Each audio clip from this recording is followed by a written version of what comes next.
realised what's probably going to happen is I'm going to spend the first 15k going, oh, this is great, having a great time, loving this, oh, this feels so good, oh, look at me go. And then I'm going to spend the last 5k a mess, crying, hating life, just wanting it to all end.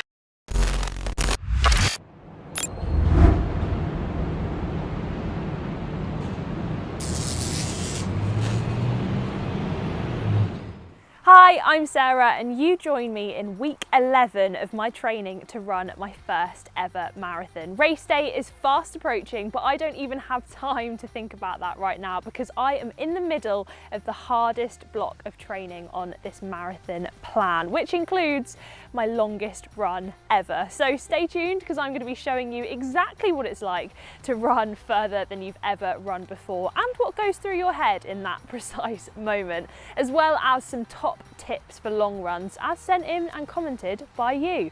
First though, I've got an easy to steady 10k to do, so hit subscribe if you haven't already and let's go do it. So let's talk numbers. Over the last 11 weeks, my training has been building up slowly in terms of distance and mileage, and that is super important with any type of training that you're doing, to build up slowly so that you don't shock your body and put yourself at risk of injury. So I've been leading up with all of my long runs, my biggest one being 24k last weekend, where I definitely had some points to work on at the end of that run. And that's good because this weekend it's the big 30k, the longest run in all of my training. So I have absolutely loved reading all of your comments, suggestions, questions and solutions in the comments. So here's a roundup of your tips and advice for getting through long runs. Tip number one is plan a route. Now the Fat Runner commented on a previous video saying that they love plotting completely new routes that they've never done before because it makes it more of an adventure, and I totally agree. So this 30k is going to be somewhere I've never been before, but I am going to research it beforehand to make sure there's enough to run on this route to hit 30k, because there's nothing worse than running and then having to turn around, plan as you go, and then not running far enough. So Vikas commented on a previous episode to ask about nutrition, both through the week and on actual long run day itself. Now nutrition is super important and you should definitely be thinking about it before the actual day of the run. This doesn't mean throwing your usual schedule out the window, but instead just trying to make smart choices. So not skipping breakfast, taking on the correct amount of proteins, vitamins, minerals and carbohydrates, and then the night before maybe taking on a few more carbohydrates than you usually would, just to make sure that your glycogen stores are topped up. Then on the actual run itself, I'm taking gels with me that I've used before, that I know don't upset my stomach, and I'm planning when to take them so that it's preemptive rather than fueling on the go when I start to feel hungry, because I've tried that before and it doesn't work. It's too late by that point. So plan to precision and then hopefully your nutrition will go well. Next up, it's sleep. So important, but as Jen found out, it's so easy to neglect when life gets busy or other things get in the way. Well, I am not sacrificing sleep this week, whether that's for taking the dog out, taking the bins out, getting up early to meet a friend, not having any of it. I am making sure that I am getting 8 hours every night so that I am as rested as possible. Next tip is to recover properly. So making sure that after a run you are doing everything you possibly can to be ready for the next one.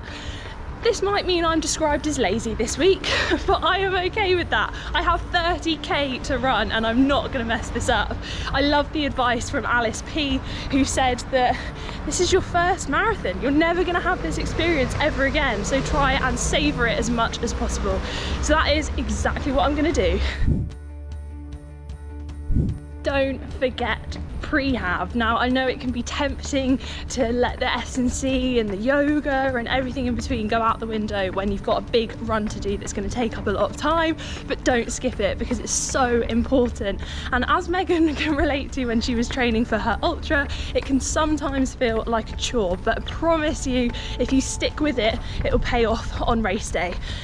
This maybe isn't the week though to add 10 kgs onto your weight training. Take it nice and easy so that you've got fresh legs for the long run, but don't skip it.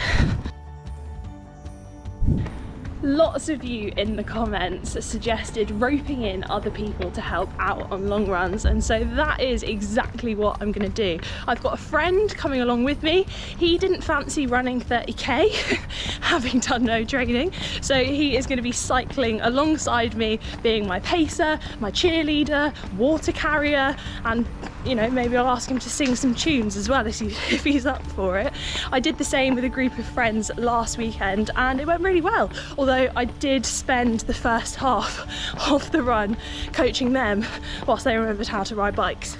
So also in the distraction category is podcasts, and lots of people wanted to know what specific podcasts I listen to. So we're all friends here, no judging. And here goes. I love listening to ones which are like conversations, as if two people were sat in front of you in a pub having a chat. So my favourites are Happy Place, Open Mind, Castaway, The Secret's Out and Shag, Married, Annoyed. Give those a listen if you haven't already.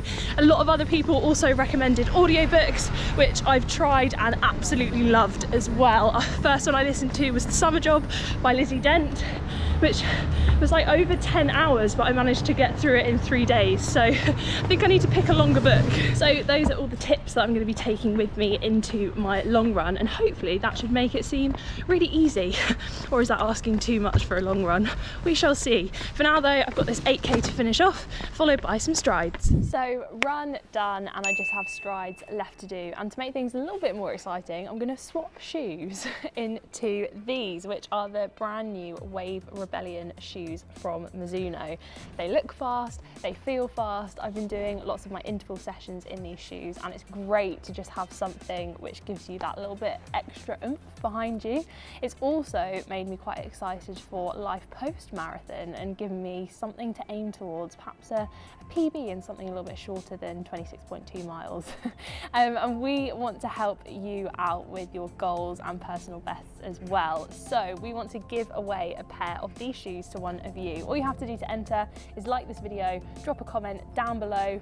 Not sure what to comment? Tell me what goals you are working towards at the moment, and if you're currently training for a marathon, do you have any post-marathon goals? Let me know. So run and strides done. Now it's all about rest and recovery, because there's only 4 days to go until the big 30k. I've still got a couple of sessions to do though. So tomorrow's a rest day where I'm going to do some strength and conditioning, light interval session the day after, and then another rest day, and then 30k. It's getting close now. Good morning, I've got porridge on the go here, and today is all about preparing for the big 30k tomorrow. So I'm trying to do as little movement as possible so that I'm ready to run and just get ready. I don't want to be faffing about in the morning, so I want to have all of my kit folded, ready to go this evening so that I don't have to think about anything tomorrow apart from running. So that's what I'm sorting out now. Shoe choice.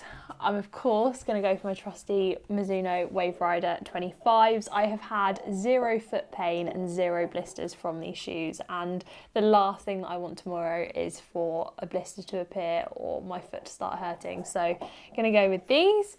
Then it's still super hot in the UK, so I'm going to go for shorts. I will be wearing anti-chafe as well, because no one wants that on a long run. And then I've picked out a light coloured vest with the matching colour sports bra because coordination is key, so that I'm nice and cool for tomorrow. And I've also got a visor to wear as well to keep the sun off my face. I have picked a route which is relatively shady, but I think it's always better to have a visor on as well, just so you don't have to get the sun in your face.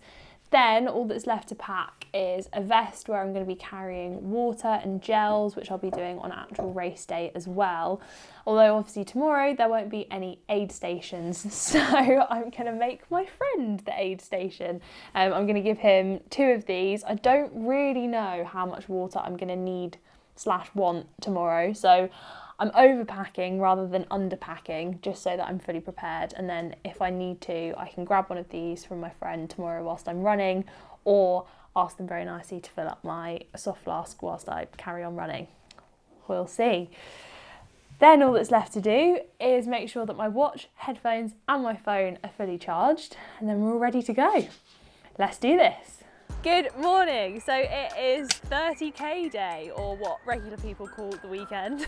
I am about to run further than I have ever run before, and I am nervous, excited, I feel sick, all in one go, but I think the best thing to do is just get it done. So I've got my trusty backup crew with water, spare supplies, spare batteries, everything that I could possibly need. Nothing left to do apart from run now. Let's do this. Okay, let's go. Start the watch.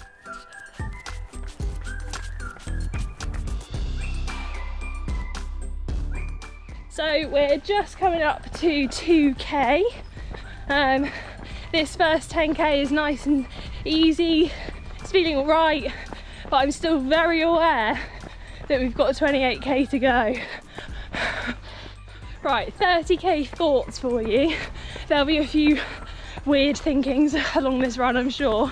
My first one is, I feel great when I pass people and say like, oh morning. I feel like that's really fine to say, but why is afternoon, it suddenly sounds really posh? Do you just say hi when it gets past 12 o'clock? Because not gonna lie, we've set off quite late, so we will be going into the afternoon on this run, and this is quite a busy path. So what do we go for? Hi, hiya, afternoon, evening if it takes that long? What do you say? Let me know in the comments down below.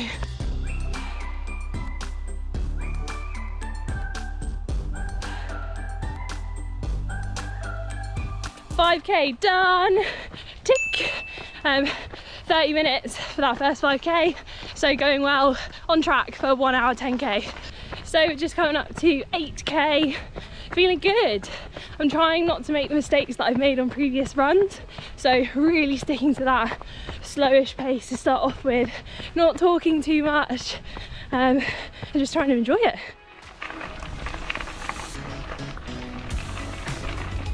So just had my first gel, a little bit later than I wanted to, so I'm glad I've got Rory with me, because I totally forgot. He'd stopped to get some photos and then cycles up to remind me, so we're on track, we're doing okay. I'm loving this route though. It's kind of muggy today, but it's not too bad, and it's literally just one straight path.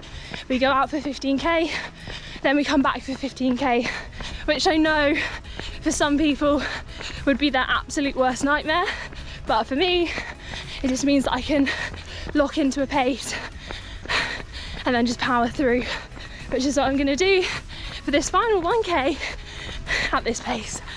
10k in, 20k to go, time to pick up the pace. Let's do this. So we're now 12.8k in, and this is already feeling better than my 24k last week. I think ultimately you just got to respect the distance, put in the effort beforehand, and the payoff is so much more worth it. I realise what's probably going to happen is I'm going to spend the first 15k going, oh this is great, having a great time, loving this, oh this feels so good, wow look at me go. And then I'm going to spend the last 5k a mess, crying, hating life, just wanting it to all end. But for now I'm just not going to think about that bit.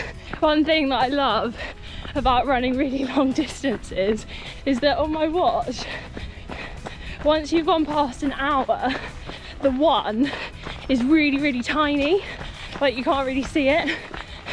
And that's actually quite useful because I kind of just reset in my mind. I'm not thinking I've done an hour and 20 minutes.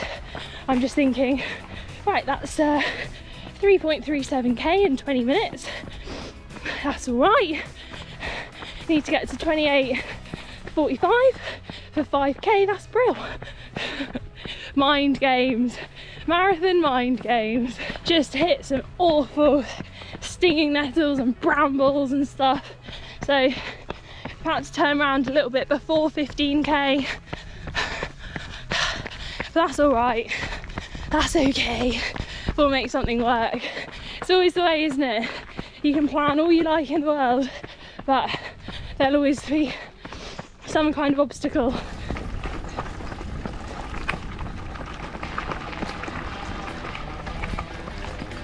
Just coming up to the big 2-0, which means 10k to go, and in this 10k it's kind of an all unknown, but my legs are feeling good. There are definitely some parts of my body shouting at me to stop, but it's not painful, so I'm just going to ignore it and carry on.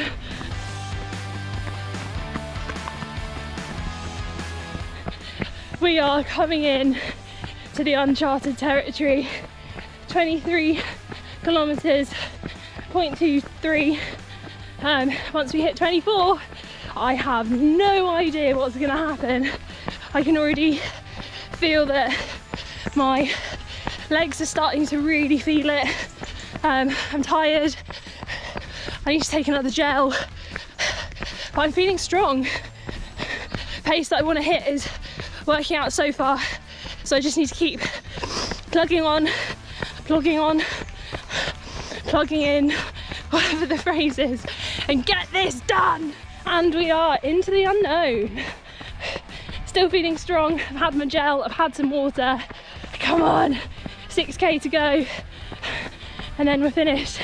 And then I'm gonna have my ultimate post-run drink, sparkling water. 2k left to go. Time is moving so slowly. I can taste the finish. I can taste the sparkling water. Oh, come on. Just want to get it done.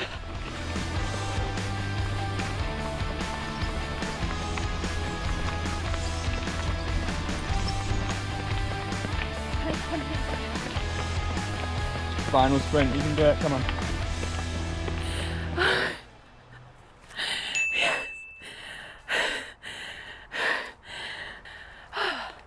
There were parts of that where I thought I couldn't finish. There were parts of that where I just wanted to stop. I didn't think if I could run a full marathon. But I was so happy with that.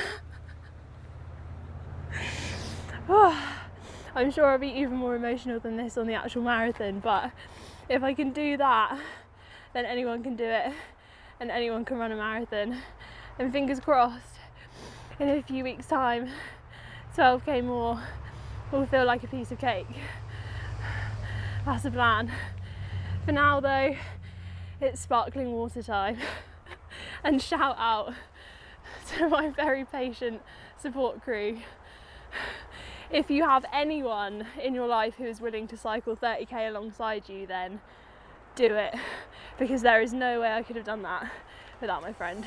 Right, perceived effort, what are we saying? Hard, very hard, extremely hard? I'll just put light. So it's the day after the 30k now, and I just keep reliving it in my head. I think the hard thing with that distance is that no one that I've ever come across goes like, oh, I'm going for a 30k PB, or what's your 30k time? So it's hard to have a time goal to aim for, or to know whether the time that you've run is good for you, good in the grand scheme of things. But to be honest, I'm just really happy with how that went. I thought it was going to be a whole lot worse than it actually was, and I actually finished it really happy and with more in the tank, which is very good to know as well. And I don't have to run that far again until race day now, so I am well and truly coming in to the last little bit of training. I've got a few long runs left, and then it's time to taper, and that is what I'm going to be covering in the next episode of this series. So if you've run a marathon before and you've done some tapering or ultras, whatever you've tapered for, if you have any tips for me, please do leave them in the comments down below. And if you have any questions about tapering, or if there's anything that you want to know, leave your questions in the comments as well, and I'll see how many I can answer in the next episode. And I'll see you next time for another instalment of Road to My First Marathon. Bye.